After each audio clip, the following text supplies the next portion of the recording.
What's up, guys? Really happy with what the Hornets did at the trade deadline. The phrase that comes to mind for me is new direction. The new ownership realizing that the LaMelo, Miles, Terry, PJ, Gordon core was not working. Obviously, injuries played a major part in that, but at least super hopeful, and finally we can have some watchable basketball in the last 30 games to see what pieces are gonna be around for the future, what type of team we can look to put together next off season and in the draft class and things of that nature. But with Miles sticking around, which is the major piece, and hoping, or the goal is to re-sign Miles this offseason. LaMelo, Miles, and Brandon Miller with a healthy Mark Williams is a solid core. And then you've got Trey Mann, the guard that we received one of the guards that we received in the Gordon Hayward trade. And let's be honest, I was surprised we were able to get 3 players plus 2 second-round picks. I thought that was really solid.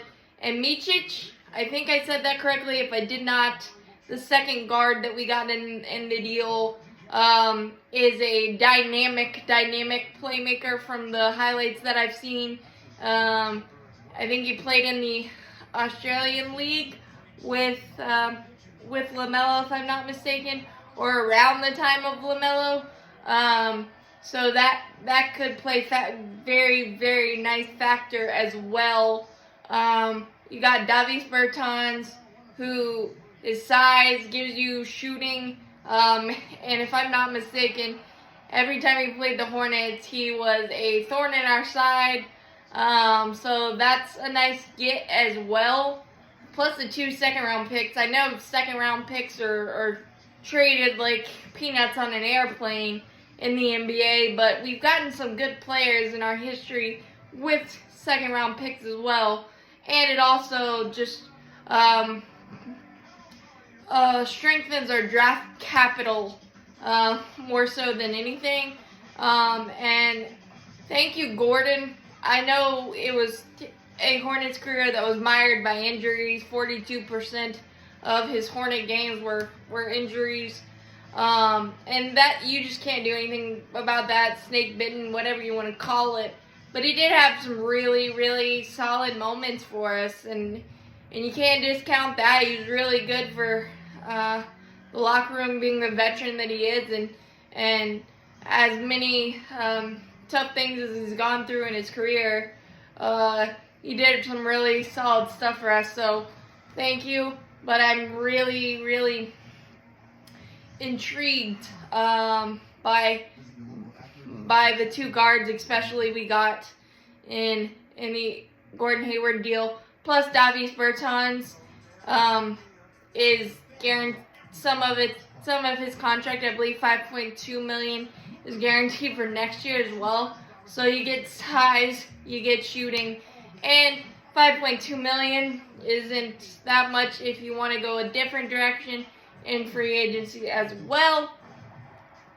I did want to note we waived James Bouknight. That was a failed experience.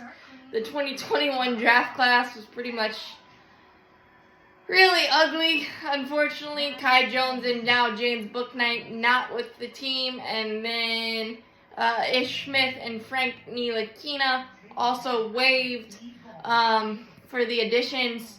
And then PJ Washington, a lot like Gordon Hayward in terms of had some great moments. Loved him when he was here. I think his first career game was 27 points and 9 threes, or it was close to a record against Chicago in his opening game. I think for what we needed PJ to be, it was just a little too inconsistent, but he did give us some great career high moments and things of that nature. Now he gets to go home, play with Dallas, and it's a swap of hometown guys. PJ goes to Dallas, where he doesn't have to be the guy, play a little bit of defense, be a nice role player. Kind of the pressure's off, so it's maybe a perfect situation. And we get Grant Williams, Seth Curry, which is really cool for Dale Curry to be able to call his son's games. Veteran shooting guard that knows what he's doing, worn a lot of jerseys, understands the role, understands Charlotte basketball and what it means. Grant Williams, same thing, from the University of Tennessee, from the North Carolina area. His numbers are probably down from what he's typically did with Boston. I think 8.1 points per game, 3.6 rebounds. But just a change of scenery and the contracts, I don't know why there's so much uproar about the contracts. I feel like it's pretty similar, and pretty similar in age as well, and giving a bit of home cooking. Grant Williams might find some better consistency and be a big piece going forward. But again, with Betances coming over and Grant Williams, you've got more size and maybe not get destroyed on the boards as much. Obviously, without Mark Williams for 2.5 months, and maybe I hope just the season, so he can get the back right, because backs are very finicky. But I think that is a good size and good depth in terms of the guards and veteranness that Seth Curry brings as well. Obviously, the biggest sure piece in the PJ deal is a top 2 protected 2027 draft pick. Obviously, I don't think the Dallas Mavericks are going to be that bad, but you never know, and that's 3 years down the road, and draft picks in the first round are still solid and still quality, because you can get all-stars and great players anywhere in the draft if you're scouting and your department does what it's meant to do. You can get a Nikola Jokic, a Giannis Antetokounmpo, a Kawhi Leonard late in the first round, early in the second. And we've done it with Bryce McGowan, obviously not to the level of all-star, but Bryce McGowan's, Cody Martin, Caleb Martin, Josh McDaniels, those guys have become, Nick Smith Jr., those guys have become nice role players for us and still might have a role going forward. So that's why I said second-round picks are still quality and still important as well. But and then we have the first-round pick we got for Terry Rozier as well. Obviously, there's some contingencies with that one that could make it better or worse for us, depending on the Miami Heat direction in the next couple of years. But a first-round pick is a first-round pick regardless. We also, Kyle Lowry is probably a buyout candidate. I saw that he will likely land with the 76ers if we end up buying him out. His contract was enormous, and I just realized that today thanks to my partner with the Pro Sports Fans app. That's why he did not get traded or moved. But that's an expiring contract as well. I don't know. I don't expect Kyle Lowry to suit up for the Hornets, but if he does, that's a veteran guy who's been around the block a time or 2 or 3 or 5 that could lend some good experience. But I really like this direction, and realizing that we want Miles Bridges and back-to-back 40-point games tells you what Miles Bridges can bring consistently on a nightly basis. So getting depth at the guard position, depth overall on the bench is something we've been clamoring for about 2-3 years. And this last 30 games is going to be a tryout basically to see who is going to be in the plans from moving forward.